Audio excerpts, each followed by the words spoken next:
Hey guys and gals, Nary here from Drakewing Gaming, and some of you mounts wanted the Gaming Drag. Today I'm coming back at you with another Let's Play episode of Dawn Chorus, Torulf's Path. So yeah, let's go ahead and jump right back into it, shall we? Alarm chain, you are up, and let's go! Okay. I wish I had put some music on, but now I don't really feel like moving my muscles anymore.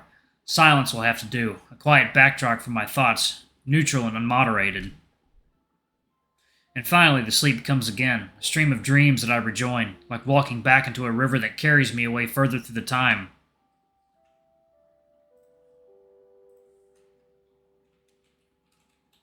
What time is it? I glance at the watch, but it's still an hour to supper. I don't feel like working on the photos anymore, though. I finished a few, but the sleep still clings to my eyelids and crawls across my brain, my thoughts sluggish.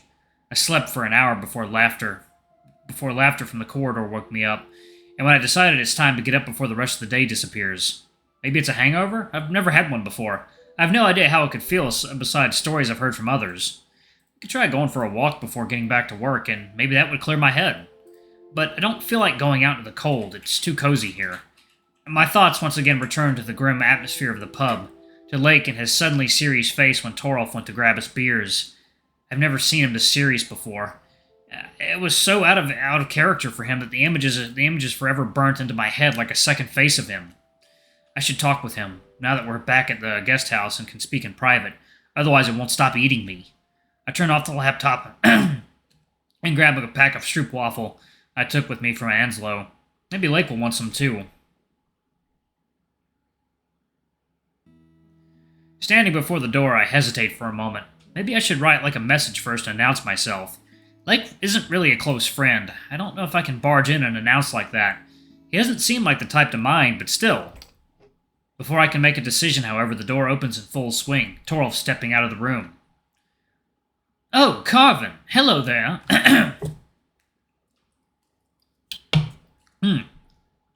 Hello there! He grins where he notices me, closing the door behind him before speaking. The fur on his head is disheveled and he reeks of sweat and arousal, doing nothing to hide it. He leans back on the door, paw resting on his waist, the loose tank top giving me a view of his armpit. I nod. Still planning to go to the film? Mm-hmm. Torulf.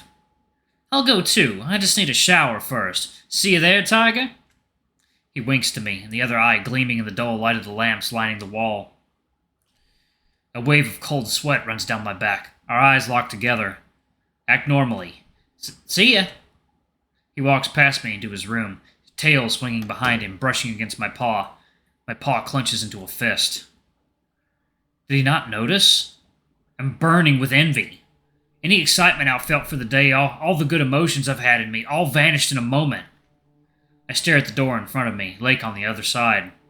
Images of him with Torulf flash through my mind. I try to block them out, but I can't. The next thing I know, I'm back in my room, in my bed, lying flat on my stomach.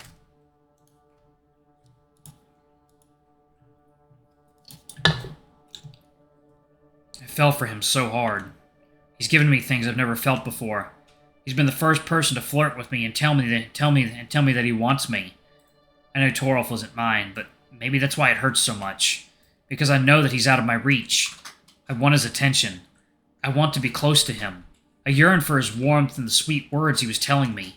I can't bring myself to talk to Lake now. I don't even know if he wants to see. I don't even know if I want to see him. I lie in silence. Slowly my emotions subside, calm washing over me, my mind slowing down to the sound of the wind singing quietly behind the windows. It's not that bad. Torulf isn't Lake's either, it's what he told me. I don't have a rational reason to be envious. Torulf asked me if I'll be at the film tonight. He wants to spend time with me. Maybe I'll get to sleep with him tonight too. It's such an intense rush getting to sleep with him in one bed. I need him. Maybe Lake isn't right. Why would he be? Even if things didn't work out between him and Torulf, it doesn't have to go the same way with me. I don't want to give up on him. Not yet. Besides, what do I really want? I want to stay close to him. I want to feel wanted and included. He gives me that. I get up from the bed, finally with a sense of clarity. I got carried away by my emotions. Nothing bad happened. Opening the window, I take a lungful of fresh air. I knew Lake and Torulf were a thing, and I can't expect Torulf to stop sleeping with him just because he slept with me. Why did it hurt so bad regardless? Hell, what a whiplash. Just 2 hours ago I was with Torolf on the bus, leaning on him and feeling like the luckiest person in the world. And now, I just finished crying into my pillow. There's just a few minutes left to supper. I'll change into something nicer that doesn't smell of sweat and alcohol and head to the cafeteria. Maybe Torolf will be there too already.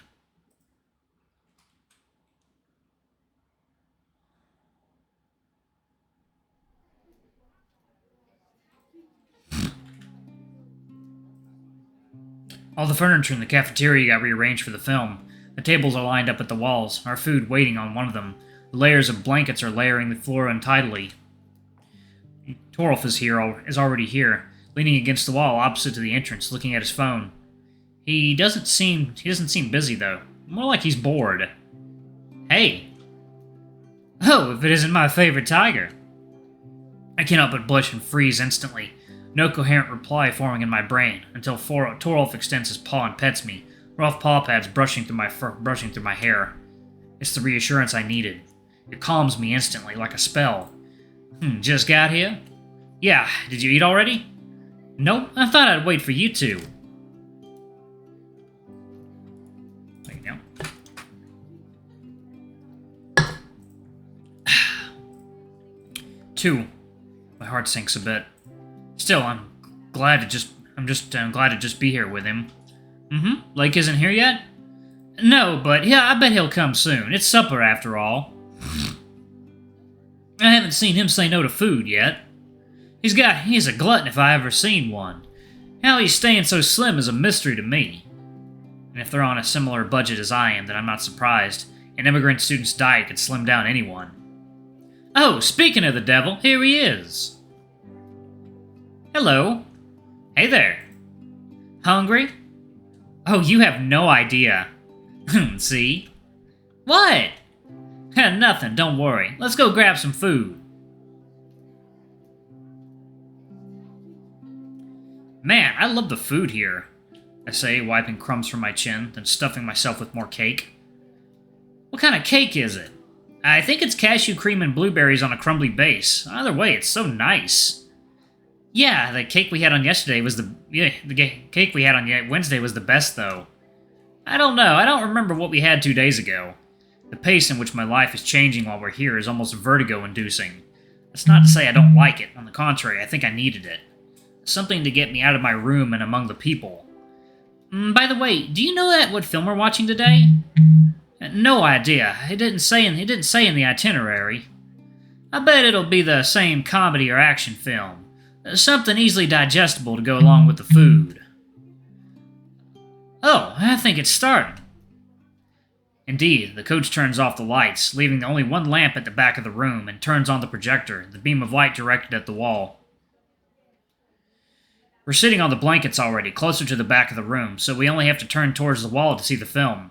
The title, Call You By My Name, shows on the screen in a playful font, accompanied by gentle music like a ride through the scenic Tuscan countryside. I think I've heard about it. Shh. Lake looks down, dejected, before focusing on the screen once again. Ooh, isn't that Timothy Selamaki?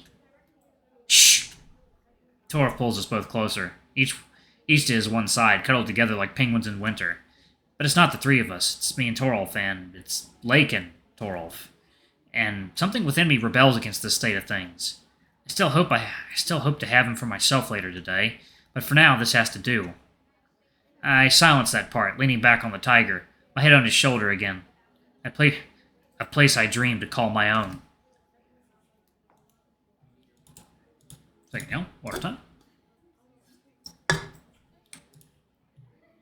And as we stay like that, watching, I really feel it is. Hey! Hey, Carvine! Wake up, it's over! Over? The words echo in my head. A pure sound, an amalgamate of phonemes. Phonemes? Phonemes. I think it's phonemes. Before the meaning becomes decipherable. It's over. How long have I been out? The last 10 minutes, I think. I missed the ending. Well, it was very sad. Oh? I rubbed my eyes, wiping away the remnants of sleep clinging to my face. pulling my snout down and leaned back on Torulf. So, how did it end? Let's say it wasn't... Let's say it wasn't a good ending. Oh. Did they split up? I kind of saw it coming, but I still hoped for a happy end nevertheless. Perhaps they were just too different, their worlds too far removed from each other, for this to ever work. Why? Well, what happened? Huh, hard to say. Timothus is such a cutie, though. The scenes roll in my head, and I look for threads and reasons. I think I see what it was aiming for, but I should see it once again, this time in full. With an uncontent rumble, I cling to Torulf, seeking comfort. He stretches sleepily with a yawn, maw wide open, then drapes one arm over my shoulder. I didn't expect to see a gay sex scene on screen today. I wonder who chose the film. Did you like it? The film, I mean, not gay sex. I don't know, I felt a bit naive. It felt a bit naive from the very beginning. But at least it was fun. I quite liked it, at least what I saw of it. I don't know if there was any moral lesson or anything like that in it, but I liked the intensity and passion. And it felt somewhat relatable for obvious reasons, though it took much less time for Torulf and I to kick off our friendship. Snuggled into the tiger, I go through the film again from the start, scene by scene, methodically stringing them together, looking for the meaning between the frames. But the camera slowly empties, last groups of students getting up and taking their conversations with them outside. Should we go? It's getting late. Yeah, we'd better go. Torulf's arm is gone from my back, and they both stand up, stretching their legs, and I stand up to them. I stand up with them. That was a long film. They should have brought in couches instead of blankets. My back is killing me. A matter of proper posture. Anyway, we'll be going. Good night. See you tomorrow. Going? Good night. And they leave the room together, the door closing behind them with a dull thud. I look around and there's only me and Coach left here, the Panther turning off the computer and unplugging the projector. I thought of asking Torulf about spending tonight in his room again, but I see that it's off the table. It's like, water time. I didn't really think of any other option, or what I'd do if he declined. I didn't consider that he could say no. I'm not sure what to do with myself now. There's a yawning hole in my evening in place of my plans that feels almost like a physical presence, or rather, absence. Really, what should I do? Go back to my room, read a book maybe? Coach glances at me from behind the table, packing the projector back into a box. I think he wants me to leave so that he can finish tidying up after us. But I don't want to go home. I don't want to go to my room yet. Instead, walk up to the door leading outside onto the terrace to the near darkness just beyond the pane of glass. The cold wind hits my face like a lance. I was not prepared for this temperature. But some masochistic side of me is even enjoying it. The cold, hostile weather resonates with something within me. I take the phone out of my pocket and start writing. I've lost something along the way. A light that shines inside. A source of warmth. When? I don't know. I remember I had it within me. The dark wind blows. I feel like I should remember something, but I don't know what. I want to go back, but I don't know where. Doors opening and closing. I moved here to Norway and started my life anew. No old friendship survived, not even with Miko, who's here on this camp with me. My parents are far away, and even if we chat sometimes, I barely think about them. The food I eat has changed, my habits too. What remained of my old life? Nothing. I feel a lack of continuity, as if a connection between who I was and who I am was severed. But do I really miss it? And now I spent most of the camp with Torulf. Meeting him was for me the most important event since I moved here. We slept together the first night we met, and my life has changed instantly. I'm so happy to have him near me. But why is he so hard to grasp? My life is falling out of my paws, and I'm not sure who I am anymore. I'm walking in the dark, feeling around for any walls, but there's only emptiness all around, vast and terrifying. The film was really evocative. I haven't seen a positive representation of a romance with this much of an age gap before. Though, was it entirely positive? Torulf said it didn't end well. I don't know what to think of it, not without seeing it to the end. I like to think that there was a good ending possible for them, even if the age gap wasn't the only thing that stood between them. The pull between them, regardless of how it ended, it was such a pleasure to watch. In a warmer country, on less intense vacations, I bet me and Torulf would be the same. If there wasn't Lake in the equation, too. I want to have what they had together, but with Torulf. intensely, with all my heart. How will it end? I don't think I even want to know. For now, I want to savor what I have. Which is very little, at least today. I still don't want to come back to my room alone, but I'm cold and it's getting late. Can't stay here forever. I glance at the moon one last time, a bright lantern low on the horizon, hanging above the mountains like a sign.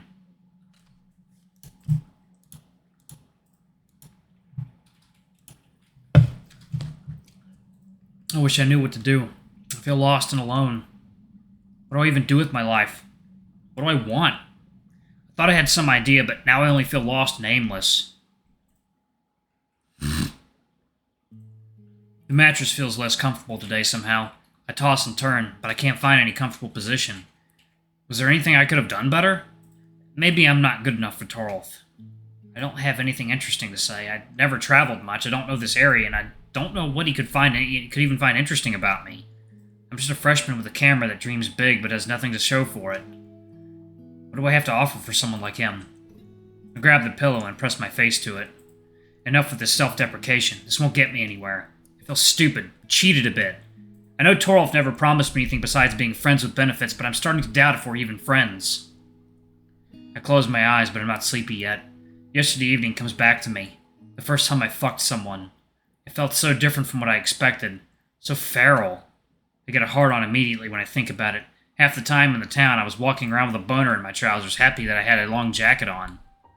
Torulf lying on the bed in front of me, hard and waiting. My cock twitches so hard it almost hurts. Grind against the bed, and eating wine escaping my maw.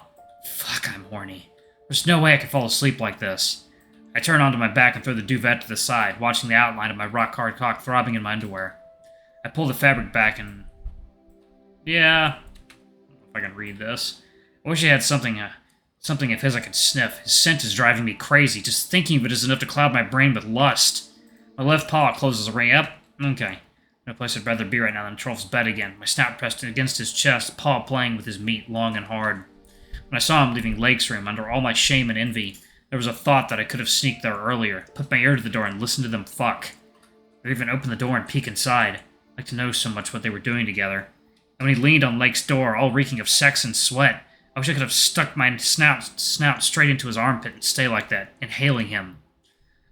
He could grab my head with his arm and hold me firmly, commanding me to taste him. Oh, fuck, how hot that would be. I'd lick him clean, right there, not caring if anyone would see us. He'd purr into my ear and tell me how good I'm doing, and I'd melt on the spot, held in his arms. My belly is all wet. I'm leaking like a faucet. I can feel it. Yep, can't read that. He smells good, so good. And I keep licking him, looking like the good boy I am, the air getting heavy with our arousal. I grab his paw and pull him to my room, and he gets on my bed, tossing his clothes to the side. Like we're doing an extra long episode today.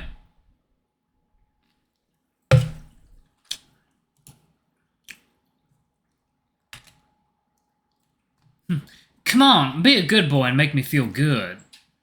I waste no time, feasting my eyes on his chiseled abs and chest like he's a full buffet. Yep. Fuck, you like that, don't you? Mm-hmm. Don't speak with your maw full. Your tongue feels so nice. Be a good boy and keep licking, and I'll let you fuck me nice and deep afterwards. Don't squirm. Yeah, I know you're sensitive, but you can take this much. Stay and keep licking. A good boy. Now sit back and keep your maw open. Good. Hell, you look so hot with my fingers in your maw. Such a lewd line. You barely have any gag reflex now. What do we say? Thank you. Now take a deep breath and open your maw wide. I'm gonna train that lovely throat of yours hard. Let's see how long you can take it. Yep, Jesus Christ. Good God, Carvine. I think I need another shower after this. I'm afraid paper wouldn't be enough. But now the sleepiness hits me with full force as I spent all my remaining energy at once. I don't think I'm getting out of bed again. So I rest my head back on the pillow, wiping paws at my long furred underbelly and let the stream of dreams take me away. Torulf. Tomorrow I'll get to see him again. And then I get to spend the day with him. Maybe we'll go to the bar again and get some fast food before it too. It was a nice experience. Wouldn't mind repeating it. Good night. Alright. Yep, I was correct. This is the end of Torulf's route for now, so we'll be jumping into another one after. Okay, let's see. Any, We want to thank our patrons for support. It's thanks to them that this project can continue. If you like the game, please consider, okay, otherwise recommend following us, thank you. Okay, so that was it. No super special messages. Okay. Alright, that's it for Torulf's Path, y'all. Carvine is a naughty, naughty boy. He's a filthy, filthy boy, so... maybe something will happen between him, Lake, and Torulf, so we'll just have to cross our fingers and see. Anyway, thank y'all so much for watching. Don't forget to like, comment, subscribe, ring that notification bell, and check out our Patreon if you can. It always helps. Before I go, I'm going to give a quick shout-out to our lovely bronze tier patrons. Thank y'all for all you do for the channel. We greatly appreciate your support. Thank you to our silver tier patron, Cade Silvermoon. Thank you for going a bit above and beyond. It's greatly appreciated. Thank you to our gold tier patron, Tresem Guy. You're awesome. We love you. Thank you for subbing to our ultimate tier. Anyway, if y'all want to get your names in the credits, get access to all of our not safe for work contents as little as $5. Alrighty, I love you all, and I'll see y'all in the next video. Bye-bye!